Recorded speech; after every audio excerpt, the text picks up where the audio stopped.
Hello students, welcome to my YouTube channel M Das maths tuition. আজকের করাচ্ছি class 10-এর কোষে দেখি 17 জ্যামিতির সম্পাদ্য অর্থাৎ অঙ্কন। তোমাদের সঙ্গে মনোরঞ্জন স্যার। 17 থেকে কিন্তু 2026 সালে মাধ্যমিকে কিন্তু আসবে, ভীষণ ভীষণ ইম্পর্টেন্ট। তো একের দাগের এবং দুয়ের দাগেরটা একদম সেম, আমি দুয়েরটাই করাচ্ছি। 3 সেমি দৈর্ঘ্যের ব্যাসার্ধ বলেছে, কিন্তু না ব্যাস বলেছে, ভালো করে দেখবে, এটা ব্যাসার্ধ বলেছে। এবি একটি সরলরেখাংশ অঙ্কন করে এ বিন্দুকে কেন্দ্র করে এবি দৈর্ঘ্যের ব্যাসার্ধ নিয়ে একটি বৃত্ত অঙ্কন করি এবং বি বিন্দুতে ওই বৃত্তের স্পর্শক অঙ্কন করি। তাহলে এবি একটা রেখাংশ নিতে বলেছে 3 সেমি এবং সেই 3 সেমিকে ব্যাসার্ধ করে একটা বৃত্ত অঙ্কন করতে বলেছে এবং তার বি বিন্দুতে কি করেছে, একটা স্পর্শক করতে বলেছে এবং বৃত্তের কেন্দ্র হবে এ। তো দেখো কিভাবে করা হচ্ছে। তাহলে প্রথমে যেটা বলেছে 3 সেমি, সেই 3 সেমি আমরা স্কেল দিয়ে কি করে দেবো, একটা সরলরেখাংশ টেনে নেব। 3 সেমি একটা সরলরেখাংশ টেনে নেব। সরি, বেঁকে গেছে ওটা। 3 সেমি একটা, এটা বাদ। 3 সেমি একটা সরলরেখাংশ টেনে নিলাম। এবারে এটা নাম দিতে বলেছে কি, এ এবং বি, এবং সেটা 3 সেমি। এবার 3 সেমির সমান করে মাপ নিয়ে আমরা এটা কি করব, এখানে অনেক সময় কেন্দ্রটা জানা যাবে না, সেই জন্য একটা আগে থেকে পেন্সিল, এটা আমি পেন্সিল দিয়ে করছি না, তোমরা পেন্সিল দিয়ে করবে, কারণ ইউটিউবে পেন্সিলের জ্যোতিটা ভালো হবে না, এই জন্য পেন দিয়ে করছি। কিন্তু তোমরা অবশ্যই পেন্সিল দিয়ে করবে, পেন দিয়ে করবে না, পেন দিয়ে করবে না। তাহলে যেটা এ বি যে ব্যাসার্ধ বলেছিল, আমরা এদিকে করতে পারি ব্যাসার্ধটা, আবার এদিকেও করতে পারি। এইদিকে করলে দেখতে সুবিধে হবে। তাহলে এটা হয়ে গেল এ আর এটা হয়ে গেল বি।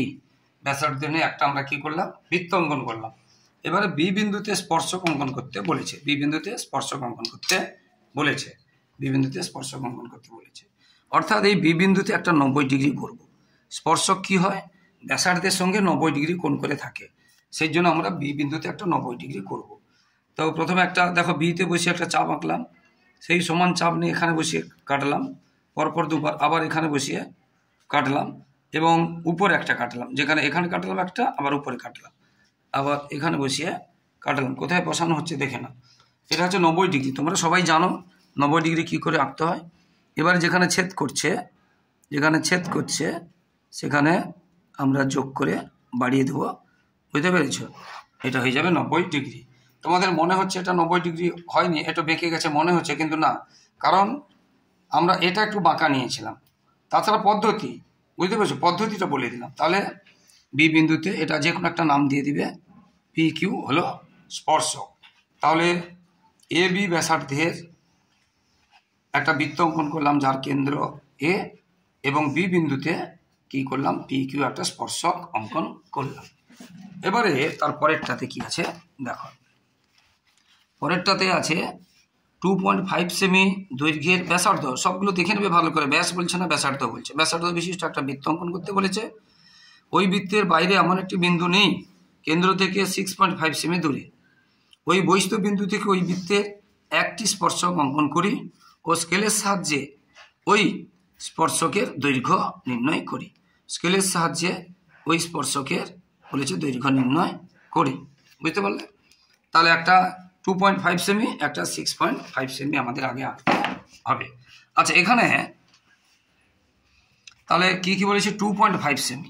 তাহলে প্রথমে আমরা কি করব, একটা 2.5 সেমি এঁকে নেব সরলরেখাংশ, আর একটা 6.5 সেমি একটা সরলরেখাংশ এঁকে নেব।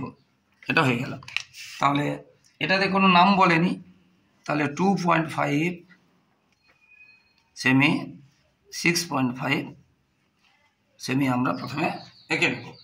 এরপরে আমরা এখানে যে কোনো একটা বড় আমরা রশ্মি নিয়ে নেব, যে কোনো একটা বড় রশ্মি নিয়ে। সেই রশ্মি নেওয়ার পরে আমরা কি করব, 2.5 সেমি সমান নিয়ে, মানে এটা হবে ব্যাসার্ধ, এইখানে বসে একটা আমরা কি করব, বৃত্ত অঙ্কন করব। বুঝতে পেরেছ? একটা বৃত্ত অঙ্কন করব, ভালো করে বৃত্তটা অঙ্কন করতে হবে। একটা বৃত্ত অঙ্কন করলাম 2.5 সেমি। এরপরে যেটা 6.5 সেমি। ভালো করে মাপ নেবে তোমরা। এবার এখানে বসিয়ে আমরা কেটে নেব। দেখো তাহলে এখান থেকে এটা হলো 2.5 সেমি, আর এখান থেকে এটা হলো 6.5 সেমি। এবারে এইখান থেকে এই বৃত্তের উপরে একটা স্পর্শক টানতে বলেছে এবং তার দৈর্ঘ্য মাপতে বলেছে। বুঝতে পেরেছ? যেই বিন্দু থেকে এই বিন্দুতে বৃত্তে টাচ করবে সেটাই হবে স্পর্শকের দৈর্ঘ্য। তো প্রথমে আমরা কি করব, এইখান থেকে এই দূরত্বটাকে বা দৈর্ঘ্যটাকে সমদ্বিখণ্ডিত করব।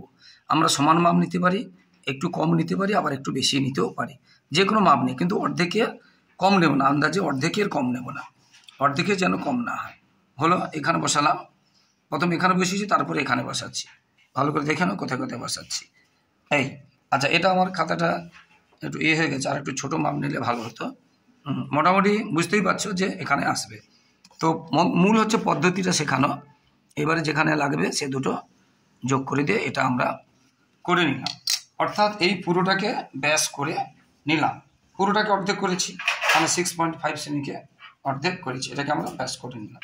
এবার এইখানে কাটা বসিয়ে এইখানে আমরা পেন্সিল বসিয়ে আমরা কি করব, একটা অর্ধবৃত্ত আঁকবো। দেখেছো, অর্ধবৃত্ত আঁকলাম। আর যদি দুটো স্পর্শক বলে ফুল বৃত্ত আঁকবো, এদিকেও আঁকবো, একটা আছে তোমাদের পরের অঙ্কে। তাহলে একটা স্পর্শক বলেছি বলে একদিকে আঁকলাম, দুটো বলে পুরোটা গোল করে দেবো। বুঝতে পেরেছো? এবারে এইখান থেকে এইটুকু যে 6 পয়েন্ট যেটা ছিল সেখান থেকে যেটা ওখানে লেগেছে এটাই হবে স্পর্শকের দৈর্ঘ্য। তো আমরা এবার এখানে একটা নাম দিয়ে দিচ্ছি। মনে করো ও, এখানে একটা নাম দিতে হবে। ধরো এটা দিলাম বি, এটা সি, এটা ডি, এটা ই। ঠিক আছে, এটা দিলাম ই, এটা দিলাম। তো এবার আমরা কি লিখব তাহলে, যে ও কেন্দ্রীয় বৃত্ত যার ব্যাসার্ধ 2.5 সেমি এবং কেন্দ্র থেকে ডি বিন্দু দূরত্ব 6.5 সেমি এবং ডি বিন্দু থেকে ও কেন্দ্রীয় বৃত্তের উপরে একটা স্পর্শক টানলাম ডিই। এবার স্কেলের সাহায্যে এটা মেপে দেখতে বলেছে যে স্পর্শকটা দৈর্ঘ্য কত। স্কেলের সাহায্যে তোমরা এটা মেপে দেখবে যে স্পর্শকটার দৈর্ঘ্য কত। এটা মোটামুটি একটা হচ্ছে, এটা এখান থেকে দেখা যাচ্ছে 5.77 একটা এসেছে মোটামুটি। তাহলে এটা ঠিক করে আঁকলে নিখুঁত পেয়ে যাবে। তাহলে স্পর্শকের দৈর্ঘ্য, স্পর্শকের তোমরা লিখবে, নিচে লিখবে, আমার জায়গা নেই বলে এখানে 5.7 না কত পেলাম যেন, 5.7 সেমি, এটা লিখবে তোমরা নিচে লিখবে। এখানে আমি জায়গা নেই বলে আমি এখানে করে দিচ্ছি। মোটামুটি এটা হয়ে গেল 2-এর দাগে, এটা 3-এর দাগে। ভীষণ ইম্পর্টেন্ট আছে, কিন্তু এটা ভীষণ ইম্পর্টেন্ট, একদম আসবে ধরে নিয়ে করতে পারো। এবারে দেখো 4-এর দাগে একদম সেম তোমরাই করবে। এটা 2.5 ছিল, এটা 2.8 হয়েছে, এটা 6.5 ছিল, এটা 7.5 হয়েছে। আর এটা বলেছিলাম এটা একটা স্পর্শক ছিল, এটা দুটি হয়েছে।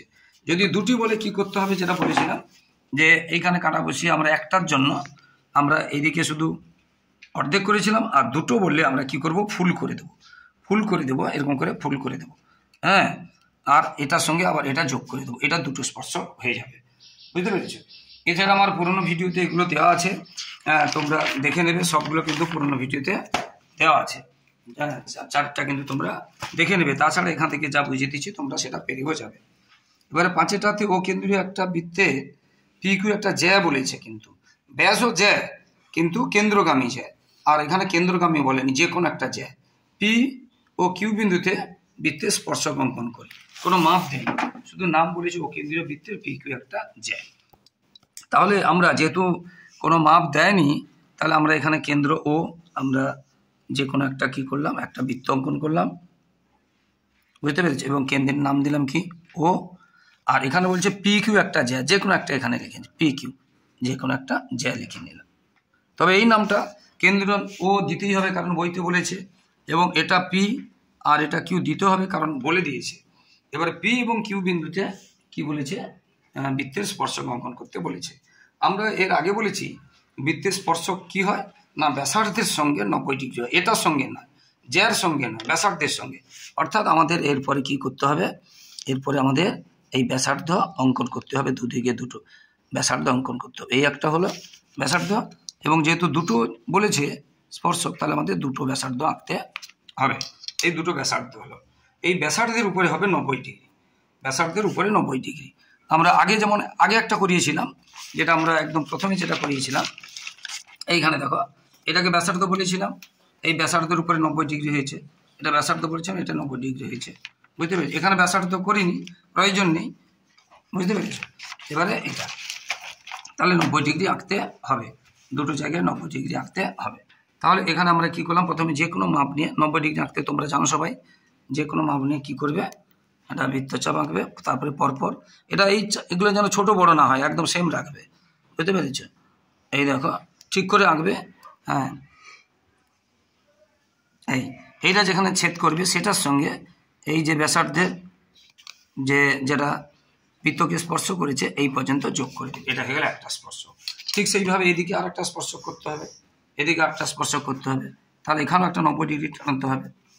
এটা একটা যে কোনো মাপ নিলাম, তারপরে সেই মাপ নিয়ে এটা, আবার সেই মাপ নিয়ে এটা, এবং সেই মাপ নিয়ে এটা, যেটা 90 ডিগ্রি বলা হচ্ছে।